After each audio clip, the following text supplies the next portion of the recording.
Welcome back to Broken Electronics. I'm Lee, and I'm so glad you could stop by here today as we continue our look at Mac history. And we're dealing with somewhat more recent history today, continuing the recent series on Mac Minis. We've got here a 9-year-old computer, the 2014 dual-core i7 Mac Mini.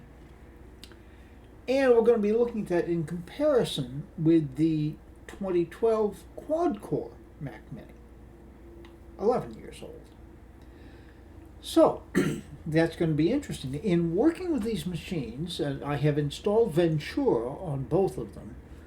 As I've said in the past, you could put Sonoma on them, but I think with any unsupported Mac, you're probably wiser to stay with one of the operating systems that are mature, at least a year old, as Ventura is, yet still getting regular security updates. So there's no big concern about continuing to use that. Sonoma is going to go through a lot of changes, and a lot of those changes can break things on unsupported Macs. So, yeah, I'm doing this testing in Ventura. And over the last couple of days, since I did the upgrade video, I've been working with these machines. And quite frankly, I'm very impressed.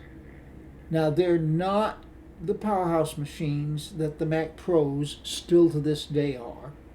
They're upgradable to a point, particularly the 2012, but there's only so far you can take them. Graphics is always going to hold them back, for example.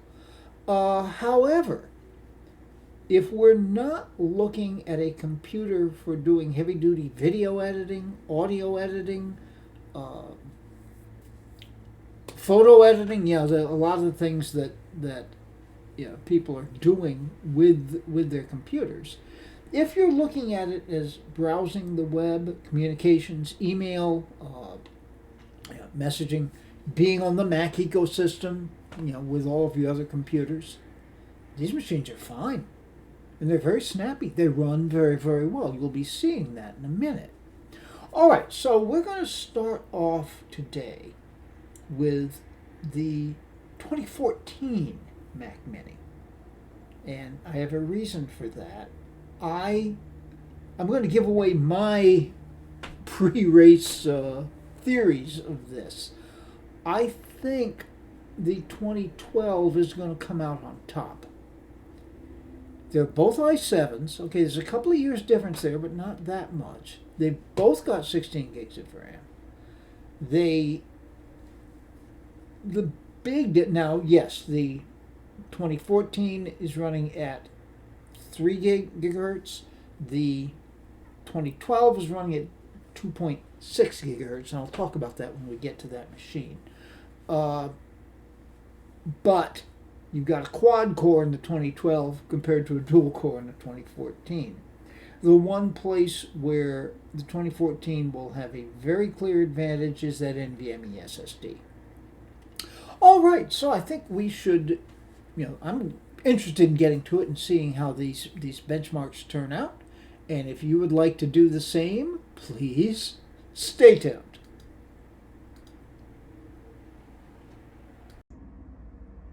Okay, as I said, starting with the 2014, we are going to go camera capture. For one thing, we're starting from the machine being off. We are going to time startup on both machines as our first test. We're also going to be running benchmarks. I'll probably shut the camera down during the benchmarks, but running screen recording software while doing benchmarks makes for a very inaccurate result. Okay. So, let's press the button.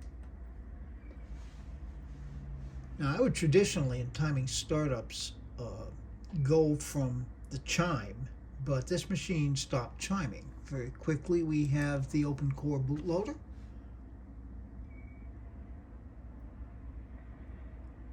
And we'll go a while here with verbose mode. I leave verbose mode enabled. I know some people decide to shut it off in OpenCore Legacy Patcher, I don't see that it really poses a problem. I kind of like seeing what's going on.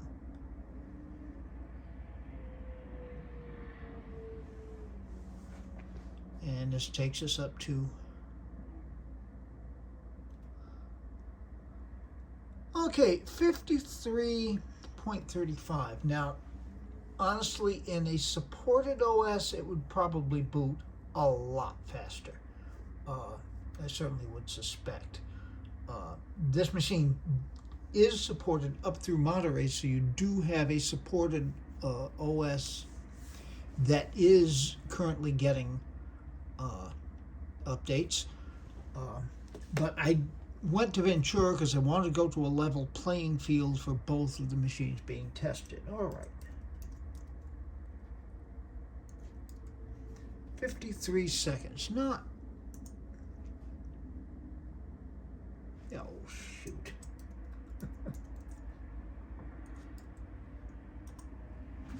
There we go.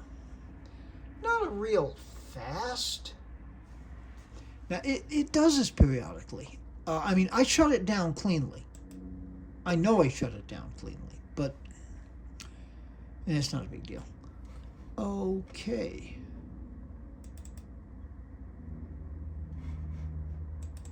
So the first of the benchmarks we're going to run, good old Geekbench. Now, it wants you to upgrade to Geekbench 6 Pro. I thought about that. I checked into it. They want $99 to upgrade this thing. No. Just to be able to run it offline and save results, what's the point? Okay. So we'll say later. Oh, sure, check for updates. What the heck? And we're going to run the CPU benchmark. This will take a while, so stay tuned. Okay, net result is in. For the record, the test took 8 minutes, 8 seconds to complete. And our single score is 1084, which is pretty respectable given what the machine is. And the multi-core score is not quite double that, 2120. Duh, it's 2 cores, isn't it? Okay, just to take a look here. You can pause through anything you want to take another look at. We do have 13.6.1 as our OS, Mac Mini late 2014, identifier 7,1. All right. And here you can see the information on the CPU.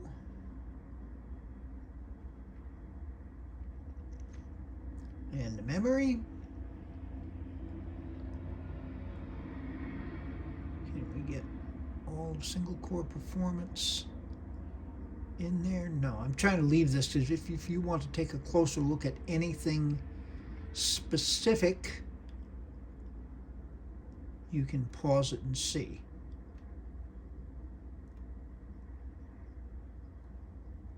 Okay. And that should do that. Bye-bye. All right. And now we're going to do the same thing with the GPU. Again, this will take a while. Stay tuned. Okay, again, for the record, that took 3 minutes and 54 seconds to run the OpenCL test with a score of not quite 4450. All right, you can see the machine information again. Pretty good amount of L3 cache there.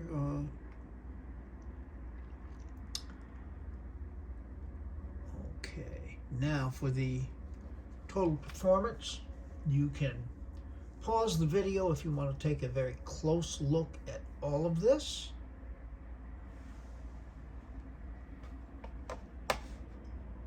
But I'm going to move on because I've been sitting here for a while already. Now, of course, we've got to do this all over again for the medal scores. Stay tuned.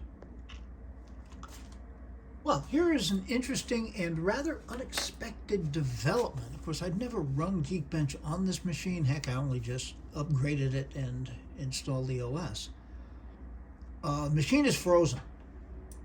Flat out frozen. No cursor. The caps lock light does not go on.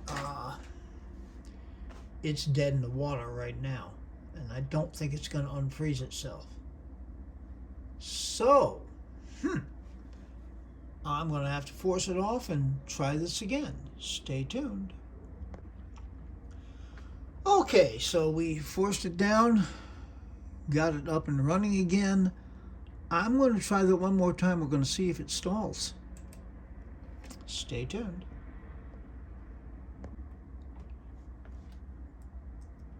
Well, it happened again. As of right now, I still have cursor movement.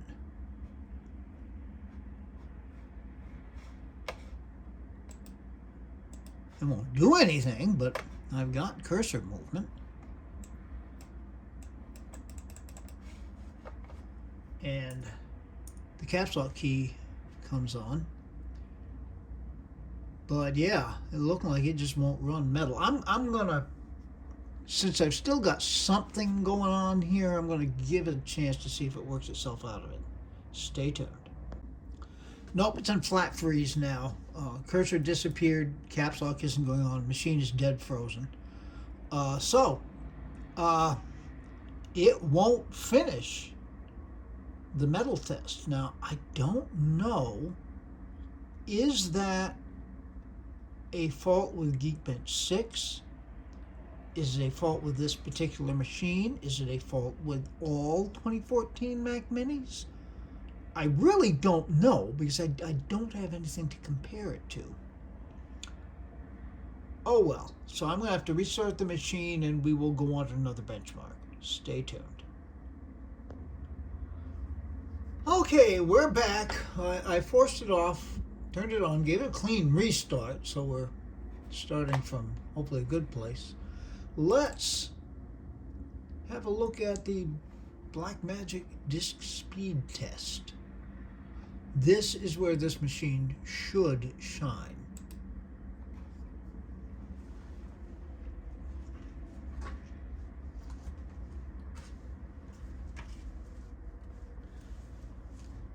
Okay, I'm going to let this run a few times, so I'll bring you back when I'm a little bit more sure of what it's telling me. Stay tuned. Okay, I think we can see roughly where we are. Just about hit 700 on write, which is pretty good. So we'll stop it here. Okay, so 698.1 that last time, which is about the highest I saw it get. And 762.1 on the read. Now, you know, these are pretty good. I honestly, with an NVMe SSD, I was kind of expecting a little better. I will note for the record that write speeds in the midst of the test for 2 or 3 runs of it, because it keeps running and running and running, slowed down dramatically to under 200, but then picked right back up again. So I'm thinking this is pretty accurate. So this is good. Now we will point out the Blackmagic test is, we use it as a general disk speed test. It's intended specifically for video and photo purposes. So we may, in fact, be misusing it, but it's so handy because it's there. All right. Let's try Cinebench.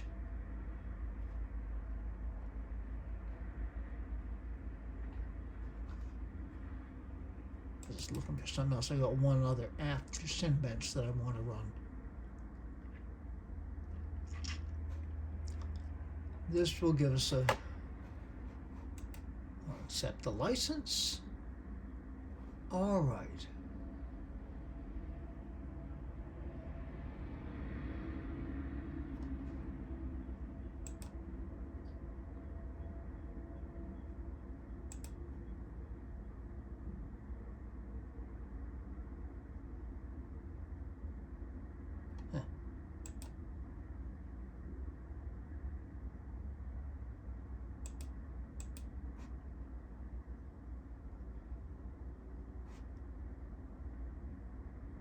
Doesn't really want to start, does it? Okay, hang on. Let me fuss with it a bit. Stay tuned. There we go. I was just being impatient. It's got to prepare its project a little bit. This is going to take forever. Okay. Stay tuned. We'll see if it freezes up during doing this. Stay tuned. Well, that did take a while, and this crazy resolution, which I am quite sure I can just barely get the picture onto the screen. It's kind of like looking at a 13-inch laptop screen blown up to 30 inches. But yeah, the 30-inch cinema display only has a DVI connection, so I have to use an adapter. I'm using the DVI to Thunderbolt 2 adapter. I tried also with the DVI to HDMI adapter. Same situation. Now I could run something like Res Extreme on this if I were going to be using this machine on this monitor full time. I have no intention of doing that. Okay, so our single core score was 776 points. That's where our score goes there. They don't have an identical system to compare it with. But, I mean, we're down here towards the bottom, but could be worse, I suppose. Lord help me, now I have to do the multi-core. And that will take a while. And here it goes. Okay. Stay tuned. Okay, the test is complete. And we are up to 2008 points. Look down here at our comparisons. Putting us dead last in the list. But, I mean, it is, after all, a 9-year-old computer. Let me make a note of that score. Okay. Hey, at least it didn't freeze. All right, let me get out of Cinebench here. Now, I've got one other one. I don't know a lot about it. Performance Index 64. I just happened to run across it.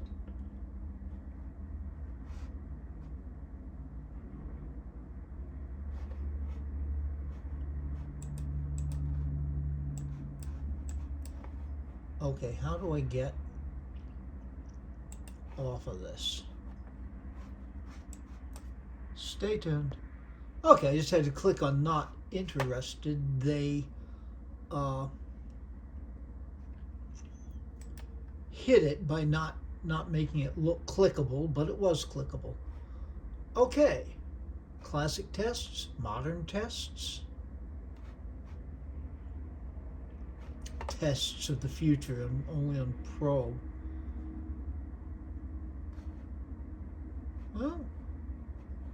Well, let's see what happens with this, the classic CPU test. Yeah, I figured that. With that warning, stay tuned. Okay, I have found out one thing about Performance 64 in looking at this. It is intended that you will run all of these tests together, and it will take some time, but let's do that. Stay tuned. This, by the way, is what the GPU test looks like. None of these tests by themselves take that long. It's the totality of them. Oh, well, stay tuned. Well, and here are all of the results. I think in this, the ones that are of the most interest are the CPU test results. Which has got one core, 67.84 gigaflops, with two cores, 122.80 gigaflops. The GPU test with those spinning objects, 60 frames per second for 718 objects, 30 frames per second for 1,642 objects. The RAM test, you can pause this and go over it if you want. I'm not going to go all the way down through it. Disk tests, interesting. Disk write speed 675.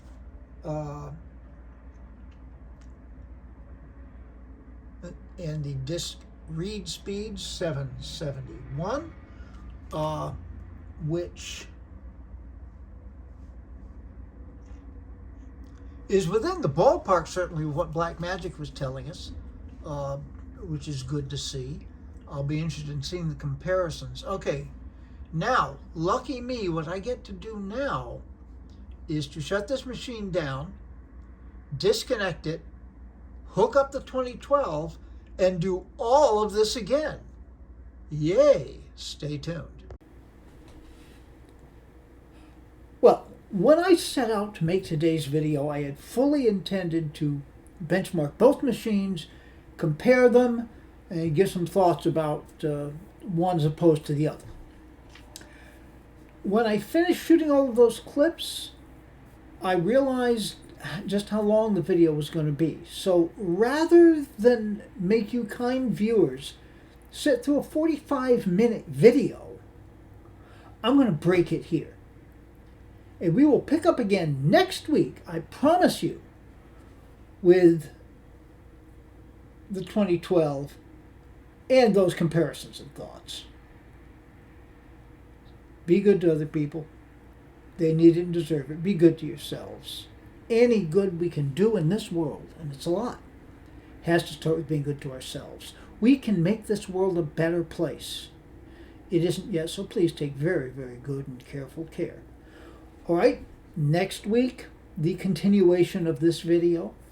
After that, I'm still adding into the Mac Mini collection. I had a pretty good collection, but I found some that I thought I should add.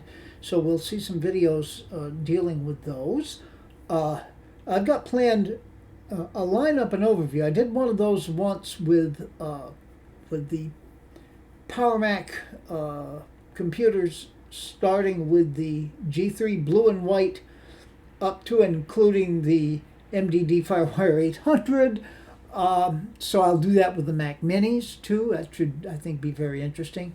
Then some comparisons of the near Mac Minis, the acrylic Mac Minis, the first four, or five, I guess it will end up being, and then dealing with the unibody Mac Minis from 2010 on, as well as some definite Mac Pro things coming up, some Power Mac things coming up, and I'm sure a lot of other things will come up as well.